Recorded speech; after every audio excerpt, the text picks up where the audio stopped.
What's up guys, this is Jeff and today I want to show you how to assemble this bike. If you haven't already watched the bike review, you can find it through the card at the top of this video or the link provided in the description section below.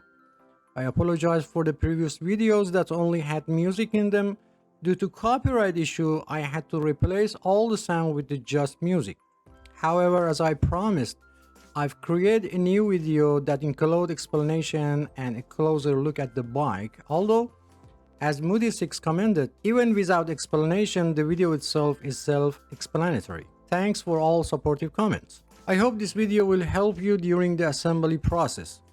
Before you start assembling the bike, it's important to note that the bike comes with a 1-year warranty as mentioned in the manual. To use the warranty, you will need to submit the warranty form along the purchase receipt, the bike serial number located under the body, and the bike model. You can find it on the frame. If the bike doesn't come with the manual, you can visit the manufacturer's website to access the required information and fill out the necessary details. To assemble this bike, you will require the following tools: a Phillips screwdriver, preferably in size 2 or medium, wrenches in size 10, 13, and 15 mm, Allen wrench in sizes 4, 5, and 6 mm. If you don't have the specific 10 and 13 mm wrenches, you may utilize an adjustable wrench instead. However, it's required to have a 15 mm open-end wrench available. I generally recommended utilizing a 3-way Allen wrench with sizes 4, 5, and 6 mm. These sizes are more commonly employed and can endure significant pressure during assembly. If you need to purchase these tools, I've included a link in the description section below where you can find them at the lowest available price. These bikes are manufactured in China and their measurement system is based on the metric system. However, you can also use inch wrenches if needed. The wrenches may feel slightly loose in some instances, but they are still capable of tightening the screws and nuts. These are the size of inch wrenches that you can use. Some parts of this video are common to all bikes, and in order to be able to give you a complete explanation, I've used several bikes. So don't be surprised if you see different bikes in some part of video. Okay, let's start. First, check the box completely to make sure there is no any damage. If the box appears to be damaged, when opening it, make sure the bike parts are not damaged in the damaged area of the box. Avoid tearing the box completely when removing the bike. Why? The reason for keeping the box is that the bike may have been damaged during shipping and you plan to return it to the store and you will need the box for return process. Before returning the product, you can contact manufacturer customer service and ask them to send you a damaged part free of charge. Each store considers a return time policy for itself. For example, eBay or Amazon, you have 13 days to return the product. Make sure they get the part to you before this date, otherwise return the product. To open the box, use a 1/2 inch deep cutter or knife and start by cutting the top and side of the box. Even you cut through the middle of the top, as long as your cutter blade dip stays within 1/2 inch, it won't affect the bike.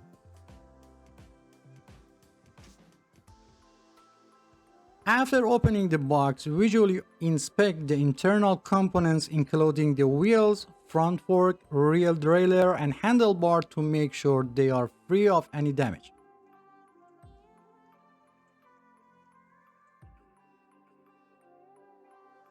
After making sure that the bike components are intact, you can take the bike out of the box and still avoid tearing the box. To safely remove the bike, it's recommended to bend your knees slightly and place the box vertically and start taking the bike out in a slow and controlled manner. Pay attention to your posture. Do not put in too much pressure on your back to avoid muscle cramp. After removing the bike from the box, do not forget to check the inside of the box completely and do not throw away until you finish assembling the bike. Many times it happened that a small screw or nut was still hidden inside the box, even under the flaps. For ease of assembly, remove all paper and plastic cover from the bike. However, be careful not to damage the paint on the body when removing them, as this may lead to rust over time. Also be sure to remove any remaining tape from the body as it will change the bike paint over time. Sometimes, especially for bikes 24-inch and up, removing a bike tire can be challenging.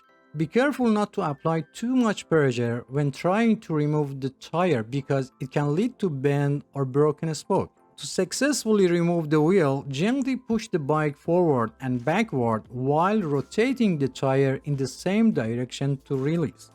In the comments of my previous video, some have asked why I don't use a bike assembly tripod. Well, let me clarify that I assemble bike for regular folks, not experts, and I don't know what percentage of people have a bike tripods. For easier assembly, you can lean the real wheel against a wall or other object. However, as you see, it's not necessary. To determine the correct direction, turn the fork so that the brake system is facing forward. Also, the brake cables should be placed in front or outside of the fork instead of inside or behind the fork. If present, remove the plastic piece from end of the fork. Remove the head nut and wheel retainer from both sides of the axle. Check the tire and if available, find a direction of rotation of the tire. Lift the bike frame and place the wheel axle in the fork and then open the kickstand. You will notice that the bike is stable, although it's best to always keep one hand on the bike just to be sure. If the rim is warped or bent, I made a video on how to fix it and I've put the link in the description section below. There is a hole at the end of the fork. Insert the wheel retainer into the hole and tighten the head nut by hand. In only a few limit models, only washers are used for the wheel retainers. Repeat the same process on the other side. Now align the wheel in the center of the fork and slightly tighten the head nut on the one side. Tighten the nut slightly on the other side and finally tighten the head nut on each side completely. And don't forget to check the alignment of the wheel during the process. If the fork was bent and you couldn't put the tire in the fork, I made a video and I've put the link in the description section below how to fix it. Remove the plastic cover from the end of the steamboat. If it's difficult to remove, unscrew the steamboat and remove the plastic. Place your finger on the steamboat and insert it into the head tube. If it doesn't fit, loosen the steamboat a little and try it again. The height of the handle is adjusted. You can increase the height by half the length of the steamboat. Look for a specific mark or color on the bar to indicate the maximum height. For safety, the mark on the road must be inside the tube. In rare cases, the hole may not align properly and prevent the road from going in place.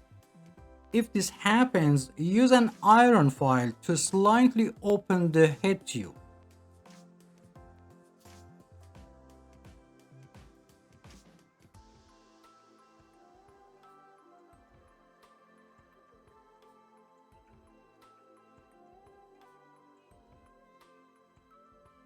Close the adjusting barrel until it reaches the end. Align the groove of the adjusting barrel with the groove of the brake handle. Loosen the anchor knot that's holding the brake cable. Release the wire slightly and insert the head of the wire into the hole of the brake handle. Pass the wire through the grooves. After installing the brake cable head, tighten the adjusting barrel on the brake handle until it reaches the end.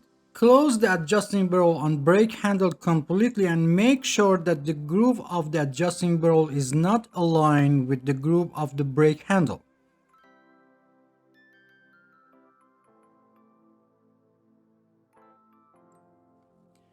If the brake wire is not already loosened, loosen the anchor knot that's holding the brake wire.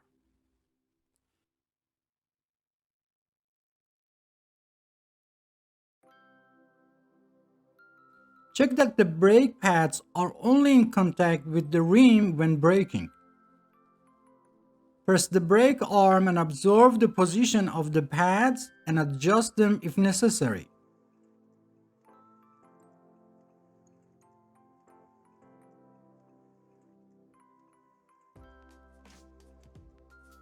To tighten the brake pads, use your thumbs to hold the pads in place as you're tightening them.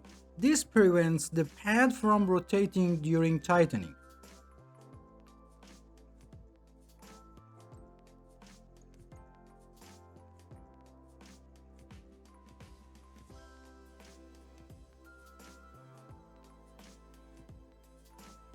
Put the brake knob or brake noodle in place. To adjust the tension of the brake cable, press both brake arm with two fingers and loosen the anchor knot. If loosened, never mind. Make sure the top and bottom brake cover are in place. Pull the brake cable and then tighten the brake anchor knot.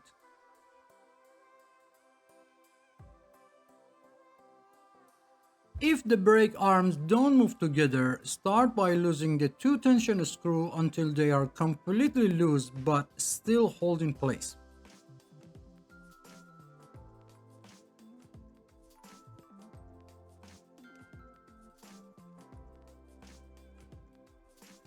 Push back the arm that wasn't moving and tighten the tension screw until a little before the end. Hold and release the brake lever while losing the tension screw by half a turn.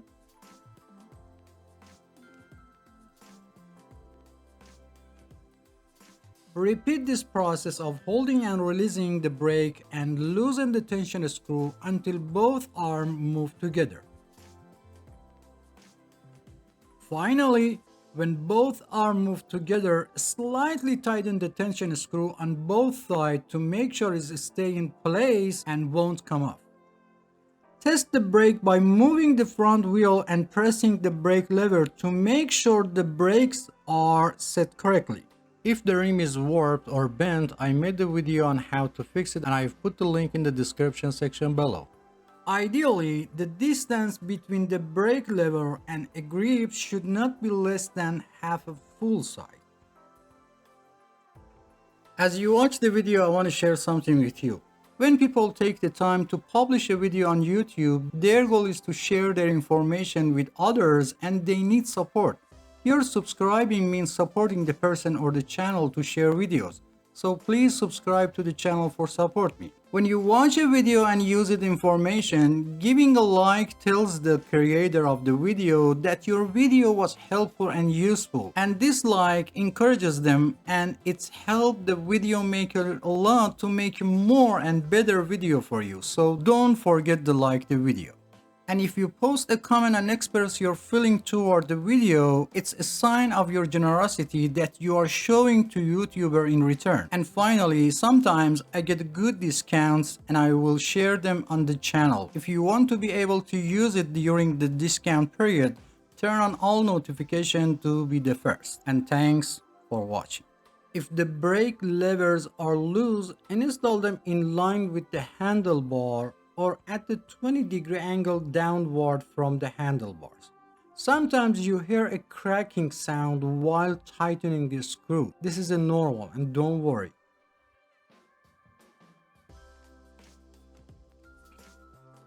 On 99% of bikes, the brake lever adjustment screw is often found next to the brake handle. You might wonder about purpose.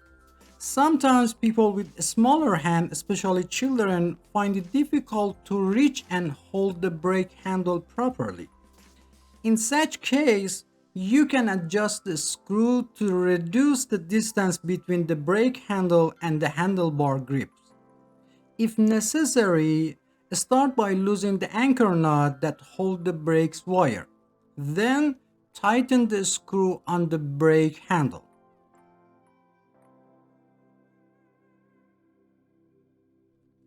As you do this, you will notice that the brake handle moves closer to the handlebar grip and reducing the distance between them.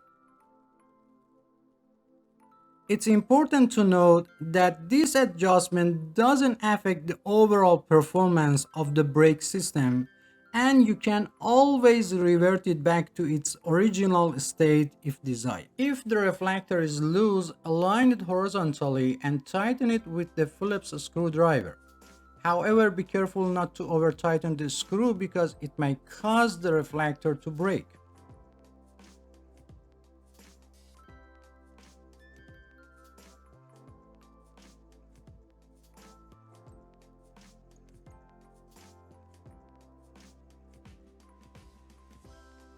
Align the tire with the handlebar and tighten the screw on the stem to secure the handlebar in place.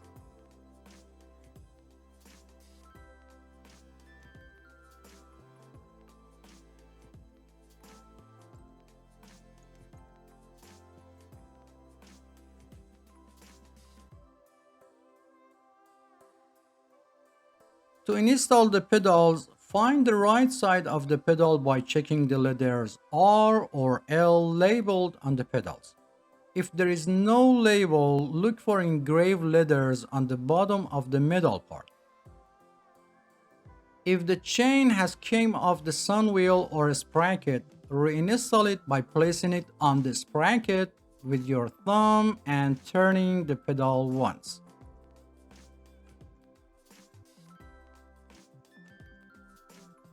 Install the pedal by hand only, without touching the threads and without using tools. Be careful to install the pedal vertically on the crank arm to avoid damage to the pedal and crank threads. For the left side, turn it counterclockwise, or easy way, turn it toward the front of the bike. After making sure the pedal is in the correct position, turn it a few times by hand, then while holding the rear wheel, use a 15mm wrench to tighten it. In rare cases when the pedal cannot be installed, first install the pedal on the other side. Sometimes the pedal may be labeled with the letter L, but both pedals are designed for the right side of the bike. If it's not installed on the opposite side, go back and install the pedal from the inside of the crank arm in the opposite direction to the rear of the bike. This is done when the pedal or crank thread is damaged, and reversing the installation direction will help rebuild the thread paths for proper installation. Also, if the pedal installed in this position, then you know you have selected the right pedal.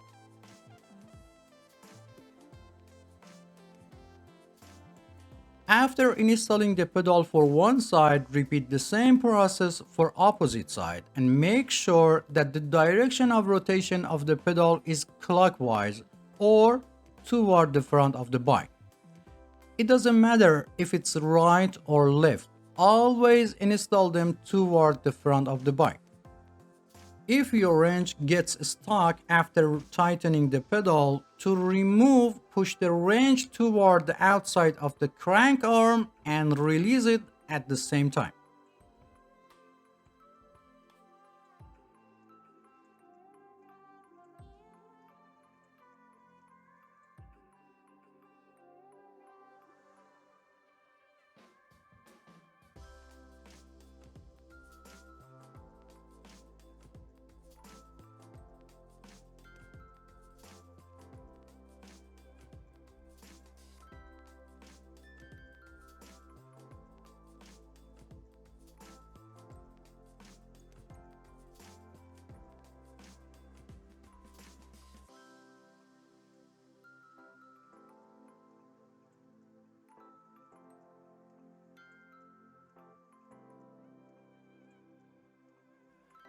If the seat reflector is loose, use a Phillips screwdriver to tighten the reflector screw until it cannot move. Make sure the reflector is level and positioned correctly, and be sure not to over tighten the screw as it might break the reflector. I recommended installing the reflector close to the seat lock after adjusting the seat height. Note that I'm mounting the reflector close to the seat for minimal height. Open the quick release seat post lever and place the seat post in the desired position. While holding the quick release seat post nut with one hand, turn the quick release seat post lever a few times with the other hand until it feels tight. Close the quick release seat post lever regardless of height and direction of the seat and test the movement of the seat. If the seat still moves, open the quick release seat post lever. While holding the quick nut, rotate the lever one full turn and test again. Repeat this step until the seat stops moving.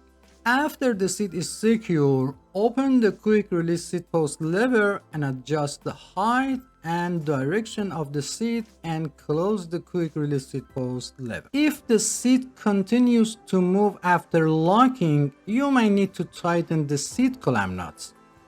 Also, if the seat angle needs to be adjusted, loosen the seat clamp nuts a little, change the seat angle and tighten the nuts again.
The height of the seat can be adjusted according to the two age group of people under 18 years old and people over 18 years old.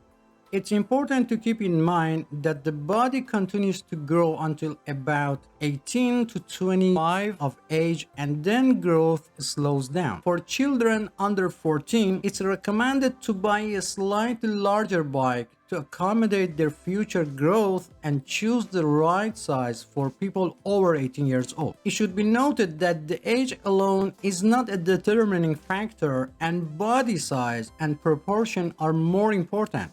Some people may be 10 years old but have the same body size as a 13 years old. For bikes with training wheels, it's enough for children's toes to touch the pedals and they can turn them. For bikes without training wheels, the seat height is considered appropriate if toes can touch the floor while sitting on the seat, or one foot should be firmly on the ground while the heel of the other foot is flat on the pedal, or one foot should be on the ground while the toes on the other foot are placed on the pedal and the foot is slightly bent. If for any reason the seat post falls into the seat tube, turn the bike upside down and gently tap the bike body to remove the seat post. Another solution to prevent the post from falling inside the seat tube is to install the seat post alone first and then attach the seat. This eliminates the possibility of the seat post falling into the pipe during the installation. At the end, it's necessary to check the work done and make sure that all bolts and nuts are properly tightened. When inflating tires, some people inflate the tire to the amount of air indicated on the tire. However, it's important to note that the value displayed on the tire represents the maximum air pressure that the tire can withstand. For most bikes, the recommended air pressure is between 25 to 35 psi. In another way, after inflating to 20 psi, sit on the bike to check the tire pressure. If the tire is not fully inflated, increase the amount of the air. Remember, the weight of the cyclist determines the amount of the tire inflation. To inflate the tire, first remove the valve cap and then put the air pump head on it. Sometimes this is difficult because by pressing the tube valve, the valve goes inside. If the tire is slightly inflated, first deflate it completely. Press your thumb on the back of the valve and place the air pump head on it. Inflate the tire halfway and make sure the tire is still on the rim. If part of tire pops out, release some air pressure, put the pops out area back inside the rim and reinflate it again.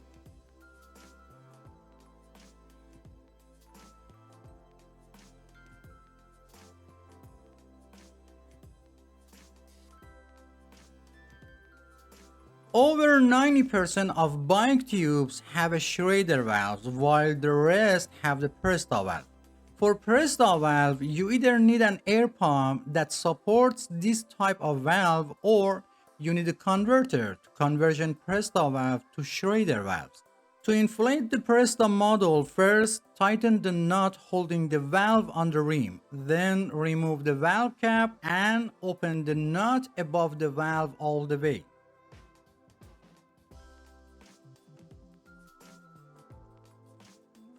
Install the converter on it and inflate it like Schrader valve.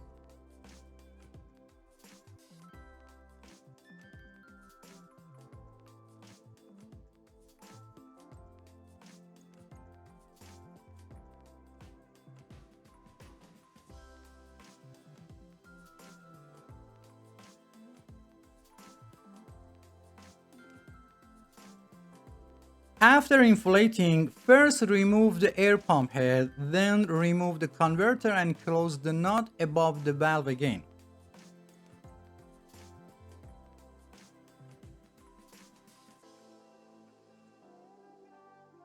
And finally, put the cap on the valve. If the nut holding the valve on the rim is loose, tighten it again. And finally, it's very important to teach children how to use brakes before riding a bike. Many accidents of children with trees or walls happen because they are not familiar with the braking system. So spend at least 10 minutes and teach them, and don't forget the helmet. If you have any question, please provide specific details or timestamp from the video so I can better understand your question and provide faster help. If you enjoy the content, please subscribe to the channel for support me and turn on all notifications to be the first to know about new videos. Feel free to visit other parts of the channel. Thanks for watching and don't forget to hit the like button. Until next video.